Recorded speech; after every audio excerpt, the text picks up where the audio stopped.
Today on an all-new Dr. Phil. Once a devoted fan. He had over 1,000 photos of Brooke. Now a convicted stalker. She lied under oath. Brooke Shields made me out to look like a predator.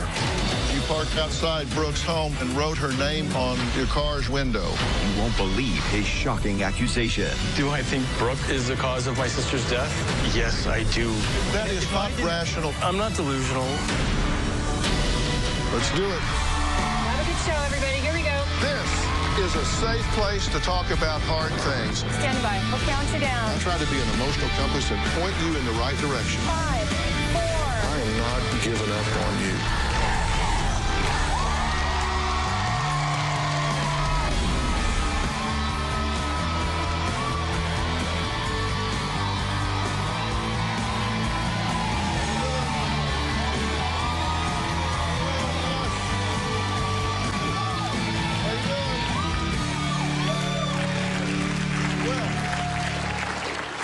I'm sure that most of you have heard of Brooke Shields. She's an accomplished actress, Broadway star, and model. She starred in the sitcom Suddenly Susan, the films The Blue Lagoon, Endless Love, and caused quite a sensation when she appeared in those Calvin Klein ads in which she claimed nothing came between her and her Calvins. Well, throughout her career, she has gained adoration of many fans. But when does fan stop being a fan, like this man, who always seemed to appear in the background of Brooke's life and career? He is 49-year-old John Rinaldi. Now, according to Brooke, he has stalked and harassed the star for over a decade, leaving the actress reportedly feeling not only violated, but also terrified for herself and her children. Now, John Rinaldi's fixation goes way back to when he was just 12 years old. I remember seeing those Calvin Klein commercials with Brooke Shields in the 1980s. My feelings for Brooke were typical of any kid with a crush. Just an escape. I thought Brooke Shields was the most beautiful thing I'd ever seen in the world. I had a really good childhood. I had the best of everything. I was very fortunate growing up. When I was 12 years old, my world fell apart. Our neighbor sexually abused me. He did very sexually inappropriate things to me. Being molested affected me greatly. I was there from everybody, my friends and my family. I threw myself into TV shows and movies. I joined Brooke's fan club. I wrote a letter, and I had a response. And I wrote more letters, and I would always get a response, always with a message of encouragement. Some of the letters, I did explain some of the abuse that I was going through. It was the only outlet I really had. And one night the phone rang, and it was Brooke Shields' mom, Terry Shields. Brooke Shields' mom called my dad and said that there was a problem with my neighbor. Terry Shields came to my rescue. She went out of her way to help some broken little kids she had never met. She saved my life. Brooke became endearing to me because her mom looked out for me. I was a broken kid. Brooke became special because her mom thought I was special. After Mrs. Shields called, they became real to me. So that pretty much put an end to the childhood crush. They were friends of the family. Well, John admits that from his fixation, he developed a little obsession. Now, according to Brooke, when John got older, he sat front row at her Broadway shows, bought her an expensive gift, and parked outside her house for days until he eventually started knocking on her front door. As an adult, I've had a few interactions with Brooke Shields. In the early 2000s, I saw Brooke Shields in Chicago, The Addams Family, and Cabaret. I went to about 4 or 5 of her shows in like a 15, 20-year span. Like a lot of fans, I would wait at the stage door, and yeah, I did wait a couple times to say hello and to greet Brooke. In one of her performances, I did bring flowers, and I threw them on stage. Brooke even took one of the flowers out and threw it back at me. After Brooke had her little girl, I sent Brooke a really nice gift, a beautiful keepsake box. I bought it in London. It cost me $1,000. That's what you do. You come bearing gifts. Good gesture, goodwill. After the Broadway show Chicago, I saw her husband, and I introduced myself as somebody who had sent the baby gift. And he goes, "Oh, you're the one. Oh, thank you so much. You have to meet Brooke." And he whisked me across the room and said, Brooke, this is John. John's the one who sent you the baby gift. She goes, first of all, you spent too much money, and second of all, I'm not sharing it. And that she was going to keep it lovingly in her bedroom on her bureau. I joked with Mr. Henchy, punched him in the shoulder, and said, take good care of Brooke. She's very special to us. Brooke Shields moved to my neighborhood roughly about 4 years ago. She was like 2 blocks from me. One of the first times I ran into Brooke, when I saw her in my neighborhood, I said hello, and I was told it was inappropriate. After Brooke was rude in the neighborhood, I ran into her husband. I said, hey, Mr. Henchy, Brooke has been a little rude. And he goes, oh, no, don't worry about it. Brooke's very overprotective. She's very private. I went on a social media platform. I made a comment on her behavior. I said, here, welcome to the neighborhood. We in the neighborhood, we don't see celebrity as celebrity. We see our neighbors, and we're very neighborly. A few years ago, I went to one Q&A event of Brooke's when she released a book, and I asked a question. One time, walking home, I passed by her house, and her children were out front selling lemonade. I stopped, I bought a cup, made a comment to the nanny. I never once spoke to her children. I never once targeted her children. It's just crazy. A few years ago, in searching the neighborhood for a parking spot, I did actually park in front of her house. I wrote her name on my back windshield because I was being playful. The police told me not to walk down her street. It's been my neighborhood for 20 years. It wasn't intentional. This is all innocent. Well, fast forward to early 2016, and John's fascination with the star culminated in his arrest. And in June of this year, a judge found him guilty, and he was convicted of harassing and stalking the actress. Brooke filed a criminal complaint against me. I was charged with 2 counts of stalking and 2 counts of harassment. The claim stated that I parked in front of her house because I wanted her attention. The claim also stated that I sat in the front row of 10, 12 of her Broadway shows. Absolutely not true. I went to about 4 or 5 of her shows. The claim also stated that I tried to give her flowers backstage. Not true. The claim also says that I stopped by her house to follow up on the Sandy Hook memorial items that I had sent. But I also had permission to do that. The police told me not to walk down her street. It's been my neighborhood for 20 years. It wasn't intentional. Actress Brooke Shields takes a stand against her alleged stalker. I felt fear, Shields told the court. Shields describing Rinaldi's eyes bugging out. Thank you, I'll make it. In court, Brooke was a little abrasive, short-tempered. Brooke had always been like this endearing person to me. Brooke made me out to look like a predator. At that point, I was just sickened by her. I was convicted of stalking and harassing Brooke Shields. I feel Brooke lied to the police and to the court to convict me of stalking.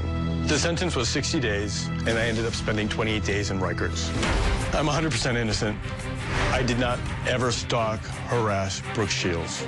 I've done nothing to even cross the line. I'm being painted to look like a monster. I would never admit to being a predator. I'd rather die first. All I want to do is clear my name. In a shocking twist to this story, and in his first ever television interview, John claims that he is the victim, that he is 100% innocent, and that he is, and these are his words, no creepy creepster. Now, I want to tell you, I take this topic very seriously. I know what it's like to need to protect my family. I've had my own stalkers. I have some stalkers right now. I have people whose pictures are on the gates here at Paramount that are barred from being on this lot. They're barred from being in this audience. We have security at our home. We've had people that have intruded on our family space. When somebody starts to cross the line with my wife, my children, my grandchildren, I'm the last guy you want to deal with in that regard. I take this very, very seriously. Now, I've gone through all of the evidence in this case, and if there is any way to turn the lights on inside of this man, that's what I want to do today. I'm hoping to reach him. Now, I don't know whether I'm going to be able to or not, but that's my goal today. That's why he's here. He says he wants to come clear his name. My goal is to give this guy a wake-up call so he can close this chapter and move on with his life. It's time to meet John Rinaldi. She just thought that all my efforts were essentially about her, a ruse to get her attention. If you didn't do anything, how did you wind up in Rikers? And later, the discovery documents say that he admitted sending more than 20 letters and had over 1,000 photos of Brooke. He told us that you had 5 or 6 pictures and that you only wrote 12 letters. Tomorrow on an all-new Dr. Phil. Her family believes she's an unfit mother. They're threatening to take my children from me if I don't come on the show. Her boyfriend is homeless. He's sleeping in my sister's car. In your driveway? Yeah. What, do you just walk by him when you leave the house? My mom and my sister gang up on me. You want them to butt out? Yes. You're not taking care of your kids. Because I work 50 hours a week. How many kids have you raised? Of my own, none. Of yours, too. That's tomorrow.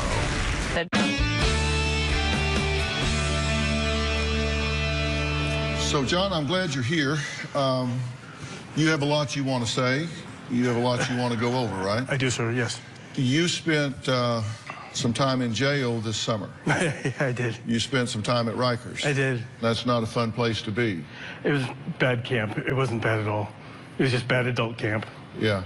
But so, if you didn't do anything, how did you wind up in Rikers? No good deed, just trying to do the right thing. I took a stand against the gun school violence, embedded myself into Newtown.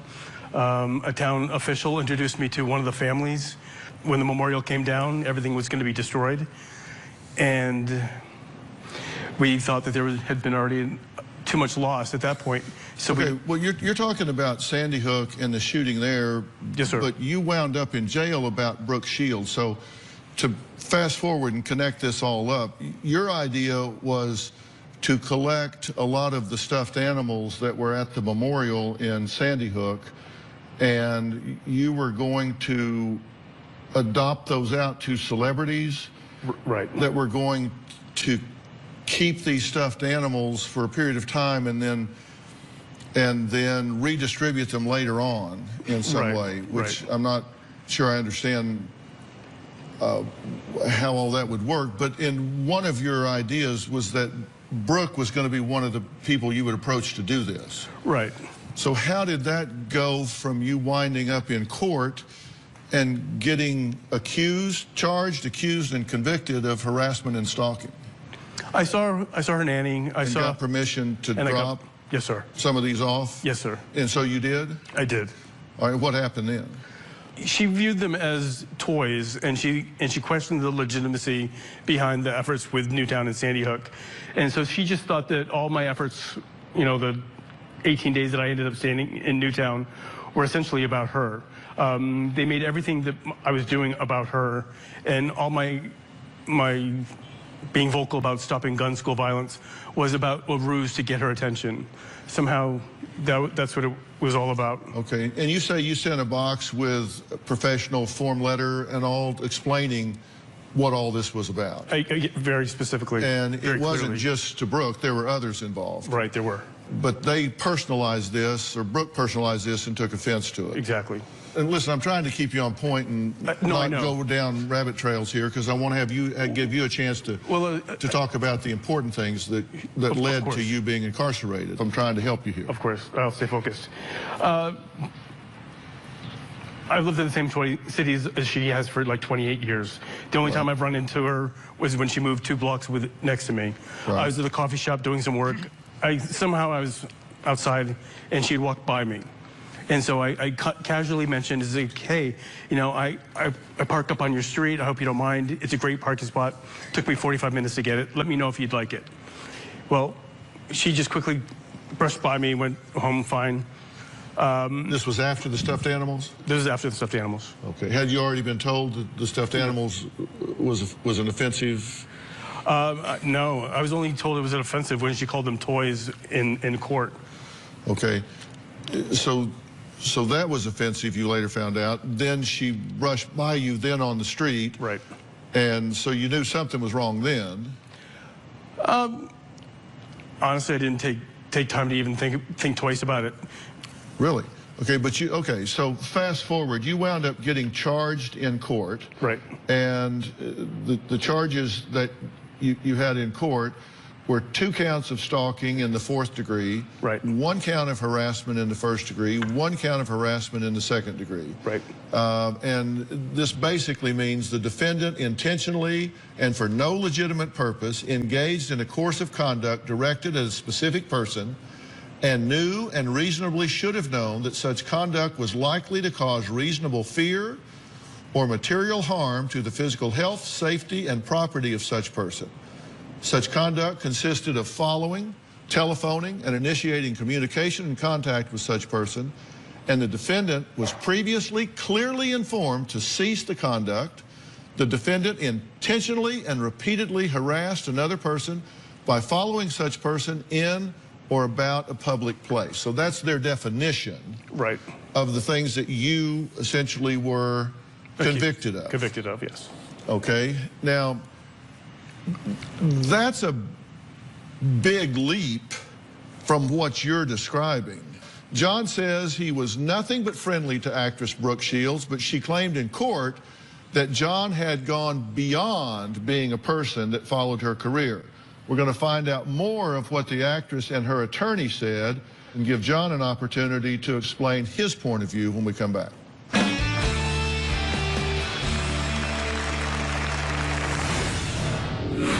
Why would she invest this energy in you? I believe she wanted that street to herself. There's hundreds of people on that street. Why you? Are you saying she just picked you at random? They thought I was delusional until I proved them wrong. And later, that alone makes me very suspect of your position because you're showing no empathy, no insight, no consideration for anybody's position but your own. No, not at all. I'm not a creepy creepster.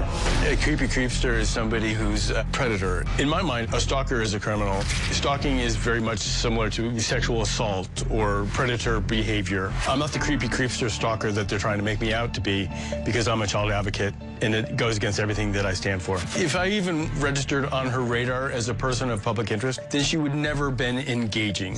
My intentions were honest. Bottom line is I'm not some kind of creepy creepster.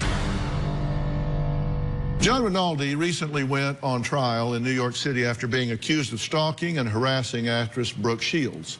The case attracted worldwide media attention. Now, during the 4-day trial, without a jury, Brooke testified that the ordeal had left her not only terrified, but also feeling violated. Brooke also claimed that her own children asked her if they were going to be kidnapped. Now, John was found guilty and sentenced to 60 days in jail, despite claiming and still maintaining today that he is 100% innocent and that Brooke Shields lied in court. What would be her motive to lie in court? And before you answer, let me tell you, in full disclosure, I know Brooke. I've known her for a long time. Don't know her really well, but I know her to be sweet, about as down to earth and everyday sort of person as I've met out.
Right. in the entertainment world, at least. But have you read the title of her book?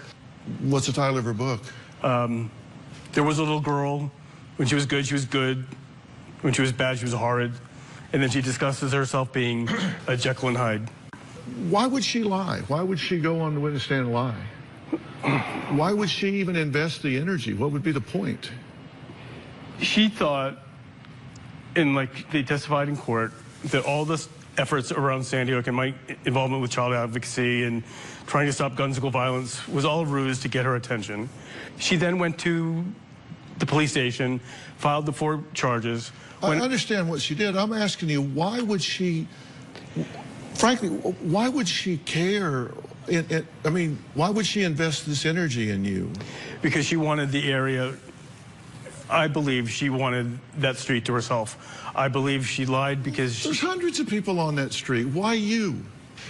Are you saying she just picked you at random? No, no, I'm a child advocate. I was doing stuff for Sandy Hook. They thought I was delusional with that. And then until finally I released the fact that it wasn't a delusion, that I did have an important hedge fund guy behind me, that I did have the town of Newtown behind me. Then they realized, then they stepped back and say, well, wait a second, this guy is legitimate. They thought I was delusional until I proved them wrong. I'm just asking you, why would she invest all this energy in you?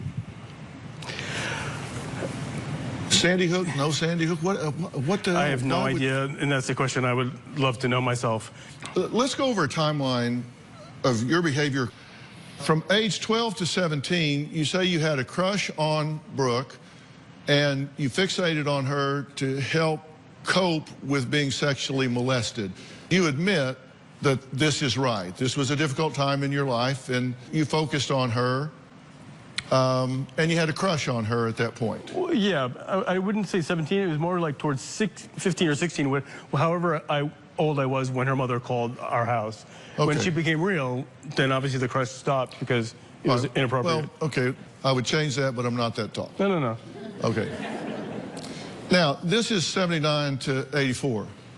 Then the discovery documents say that Brooke received a letter from John expressing admiration and love. In the letter, he admitted sending more than 20 letters and said he had over 1,000 photos and magazine pictures of Brooke. Right. So is that true?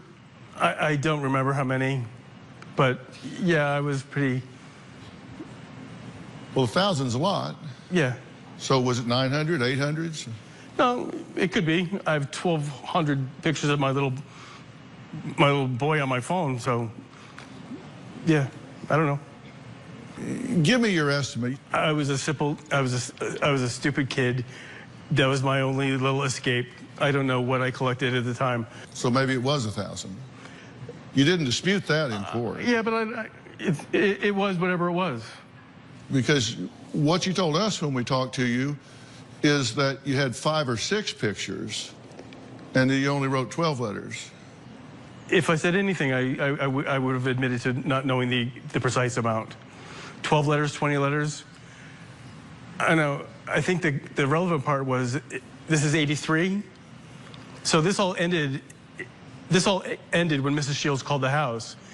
No. We're not talking about when he called the house. We're talking about in 1983. I can't go back that far. Well, you did when we talked to you because you said 5 or 6 pictures.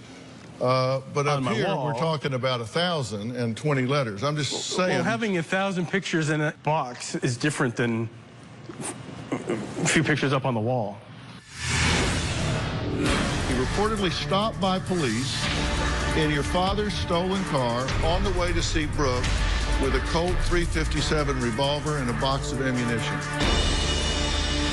And later, do I blame Brooke Shields for my sister's death? Emphatically, yes. It damn sure isn't Brooke Shields' fault. Maybe I am too in the middle of it to see it clearly, but I'm not delusional.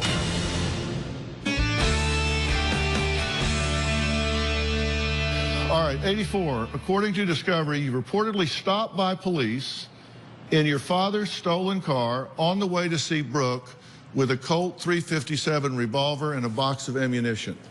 See, that's complete fabrication. And if that was the truth, then they would have been able to provide a police report. That never happened? Not at all.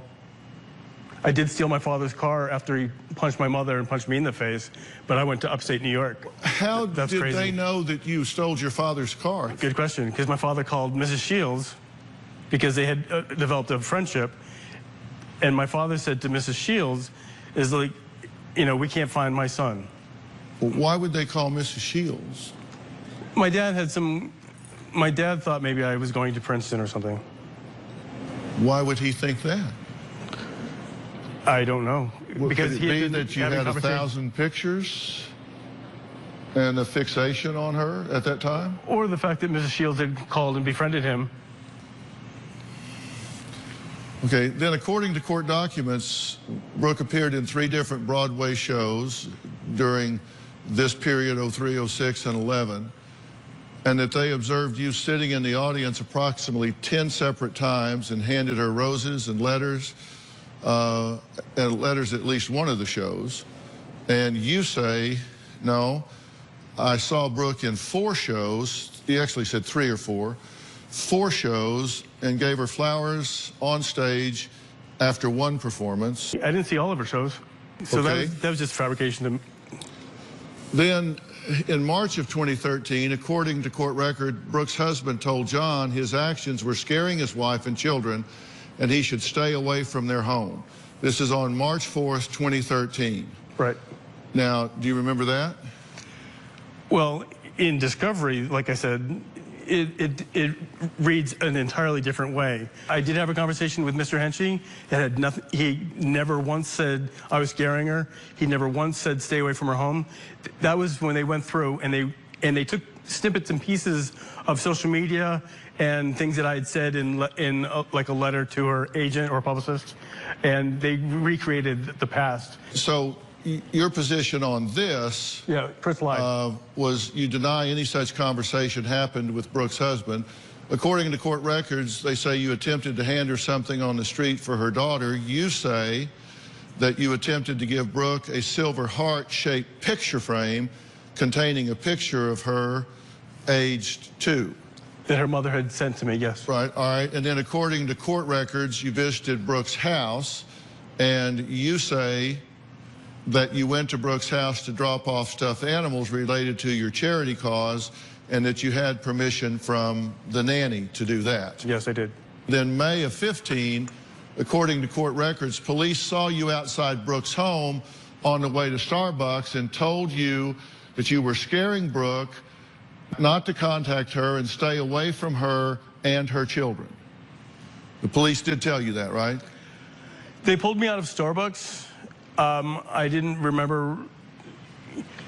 They proceeded to ramble a bunch of things. I didn't hold any legitimacy to it because I viewed it as harassment and because there was no truth to it. Your response to that was that you walked past Brooke's house on the way to Starbucks, no recollection of being told to stay away from her or her children by the police. Right. But you do recall them pulling you out of Starbucks. I'm not saying that it warranted, I'm just saying it happened. Yeah, but not the way it's being perceived or presented. Okay, then, according to court records, you sent several tweets to Brooke labeling her a celebrity bully. And you admit this, right? You got upset. I did get upset. Okay, according to court records, you sent a letter to Brooke's publicist stating there was a girl, Rebecca Schaefer, who in all sense has shaped the stalking laws. And your response to this is, you wrote a letter, R.E. Rebecca Schaefer, to prove he was not a stalker. Rebecca Schaefer was killed in '89, 2 days after I moved to Los Angeles on my very street. It shook me up so bad that I viewed celebrity and acting as kind of creepy. So my reference to Rebecca Schaefer was, this is a scary situation that has a traumatic effect to me, and that bears no resemblance to my behavior. You were contrasting. Of course I was contrasting. Yeah. All right. Then according to court records, you parked your car outside Brooke's home for days and wrote her name in the dirt on your car's rear window. And your response to that was that you admit that, great parking place, and you were being playful in writing her name on the window. Right, Mr. Henchy even said that there was a thing going back and forth. I don't drive in New York City. When I come into the city, I leave my car there or wherever I park it. And when I leave the city, that's when I take it out of state or to East Hampton. Mm-hmm. Okay, now, John has talked a lot about Brooke Shields, but what about him? He says he's being mischaracterized here. We'll talk about that and let him explain some other things when we come back.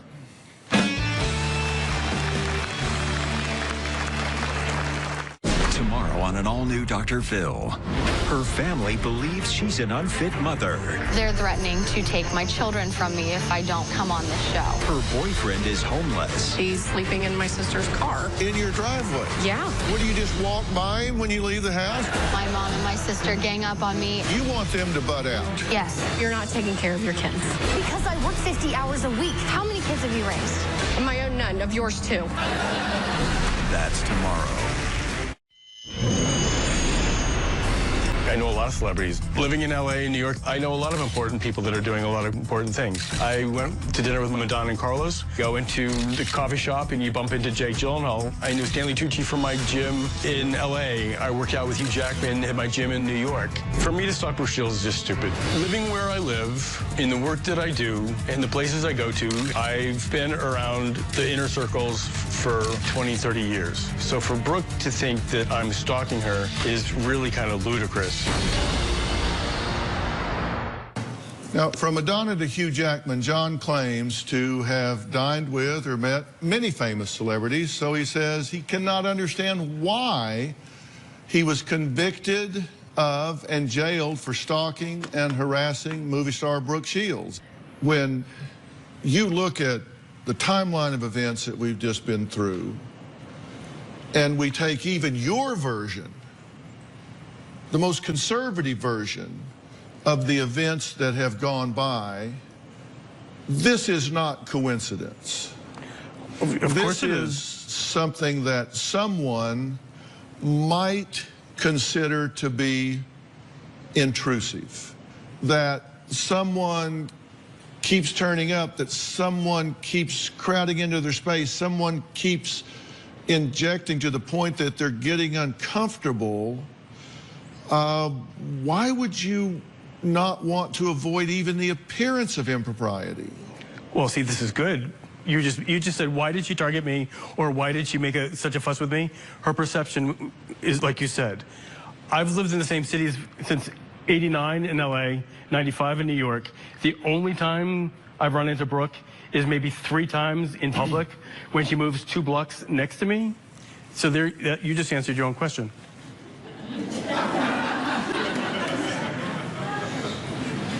What did I miss? You say you want to clear your name here, and the way to do that is to have some insight. Right.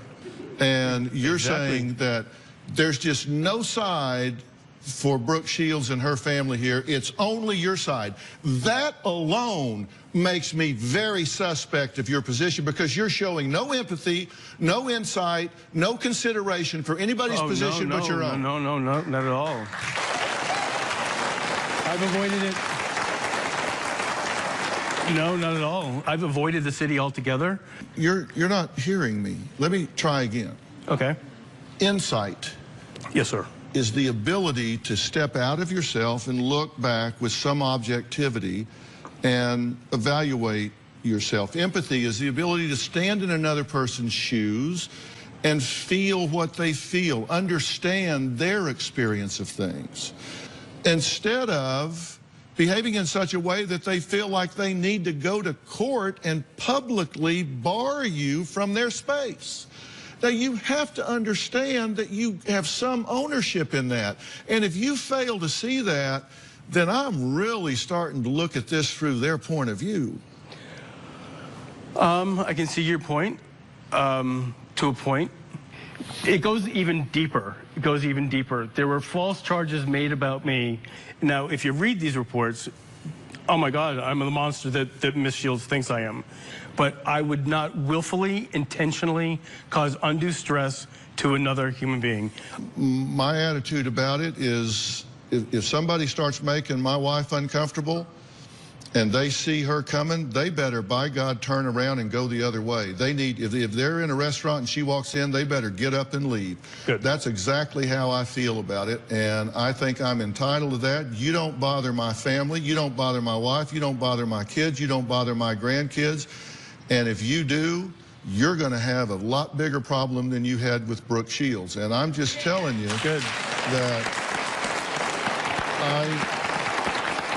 I just am asking you, particularly with somebody that has shown you great kindness in the past, you don't really show any ownership in this situation.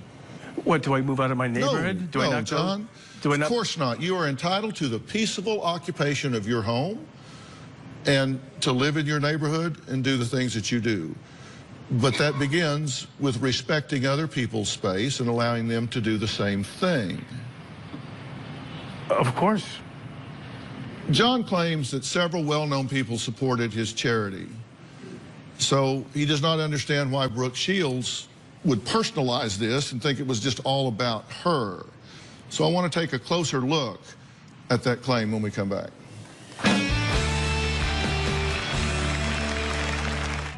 This show is almost over, and we're getting ready to start taping a new one. But something is missing. You. You're going to be in the Los Angeles area and you want to watch a live studio taping of the Dr. Phil Show, go to drphil.com for free tickets or call 323-461-PHIL. To say I was destroyed by Brooke's false allegations is an understatement. My entire life has been destroyed. This has ruined my reputation. Sarah Jessica is not the same person she was to me. She's not as friendly as she was. I was a mortgage banker. Yeah, I lost my job because of this. My family has been destroyed because of this. My mother has been so upset about all these allegations. To have her son be locked up for something that he didn't do. A week after I got out of jail, my sister was found non-responsive. I think my sister drank herself to death worrying about me. Do I think Brooke is the cause of my sister's death? Well, yes, I do. Emphatically, had it not been for Brooke lying under oath and filing fake police charges, I would have been there when my sister needed me.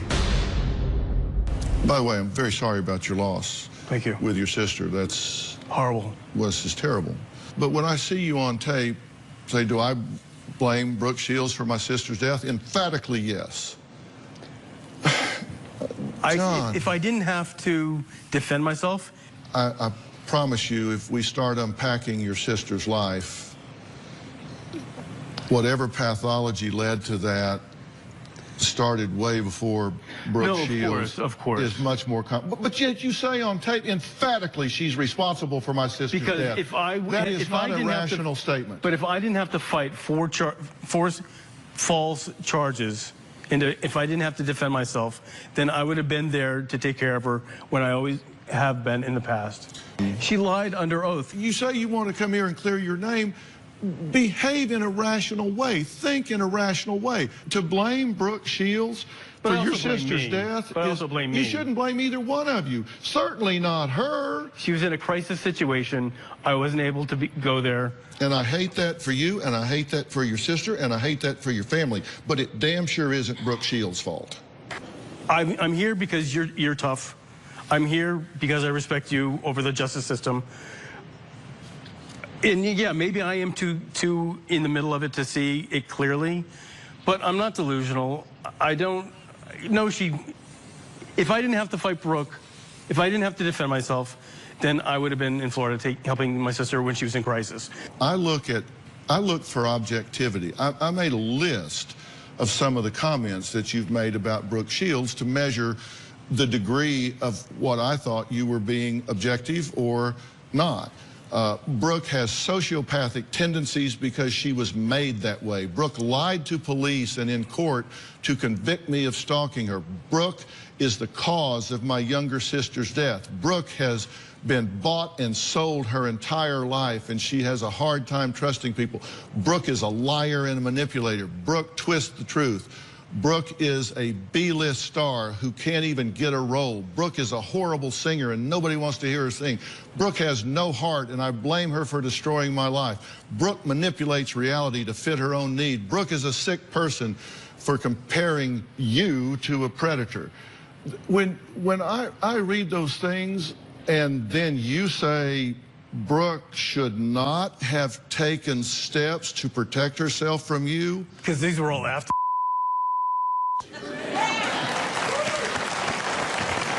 If you go to the timeline, all this was in defense after the fact. So those aren't defending, those are attacking. You need to focus on what you can do to change things. We got to take a break. There's a difference between an irresistible impulse and an impulse not resisted. And that is a big, big difference. I'm going to explain what I mean and how it applies to John when we come back. Want to know what's coming up on Dr. Phil? Visit our website and subscribe to our email newsletter. You'll get weekly updates, life strategies, and exclusive video that you won't find anywhere else. Plus, on drphil.com, you can see sneak previews of upcoming shows. Log on today. I've spent a lot of my professional career in the litigation arena.